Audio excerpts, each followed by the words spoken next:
අපි බලමු මොකක්ද මේ අද අලුතෙන් උගන්වන්න යන්න පාඩම කියලා. අලුතෙන් වචනයක් තියෙනවා. අලුතෙන් කොට අලුතෙන් නෙමෙයි.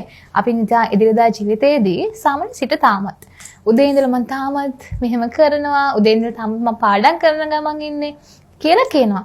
අපි ඒ සිට තාමත් ඉඳන් කියන එකට කියනවා the word since S I N C E since කියලා.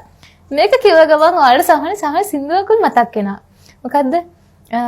ඔබ සිත මා සිත හමුදා සිට මාලය පෙදී පරූපෙන් මල සිතින් තුරුළු කර මා මල දවසට මගේ ළඟ තනියට ඉනුමැනවි මගේ ළඟ තනියට ඉනුමැනවි ඔබ මා හමුවන මේ ඉර හඳ යට කොතැනක සිටියත් මා මල දවසට මගේ ළඟ තනියට ඉනුමැනවි මගේ ළඟ තනියට ඉනුමැනවි.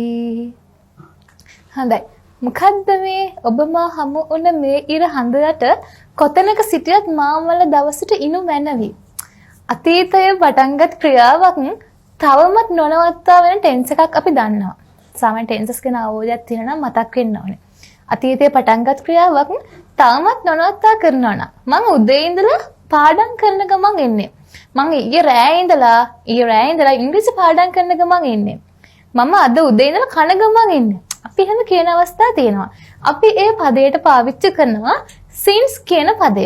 එහෙනම් ඔබ මා හමු වුණ මේ ඉර හඳ ටික වල සෙකන්ඩ් වර්ස් එකට යද්දි කියනවා කොතැනක සිටියත් මාමල දවසට ඉනුමැනවි.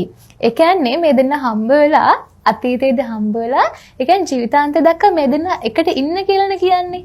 ඒ කියන්නේ අතීතයේ පටන්ගත් ක්‍රියාවක් තාමත් එහෙනම් සිදු කරන්න කියලා මේ සින්දෙන් ආයාචනා කරන්නේ. එහෙනම් කොහොමද කියන්නේ? උදේ සිට තාමත් මං පාඩම් කරමින් ඉන්නවා. The word since I have been learning since in the morning. සුපුනි උදේ ඉඳලා ඉංග්‍රීසි උගන්වමින් ඉන්නවා. කොහොමද කියන්නේ?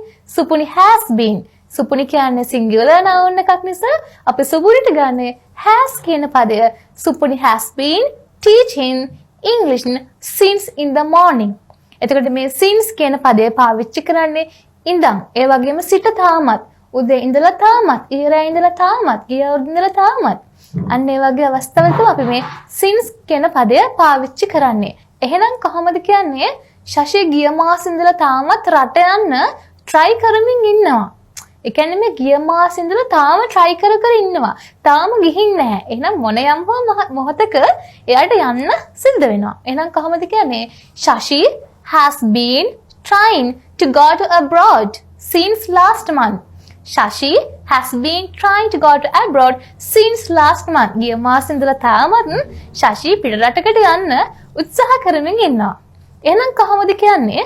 අපි උදේ ඉඳලා තාමත් ක්‍රිකට් සෙල්ලම් කරමින් ඉන්නවා. එතකොට අපි කියන්නේ plural noun එකක් නිසා අපිත් එක්ක ගන්න have been කියන පදය. එහෙනම් කොහොමද කියන්නේ? අපි උදේ ඉඳලා තාම ක්‍රිකට් සෙල්ලම් කරමින් ඉන්නවා කියලා we have been playing cricket since in the morning. අපි ඊයේ හවසේ ඉඳලා තාමත් සින්දු කියමින් ඉන්නවා. අපි ඊයේ හවසේ ඉඳලා තාමත් සින්දු කියමින් ඉන්නවා. We have been singing song since last evening. තව එක්සැම්පල් එකක් අරන් බලමු.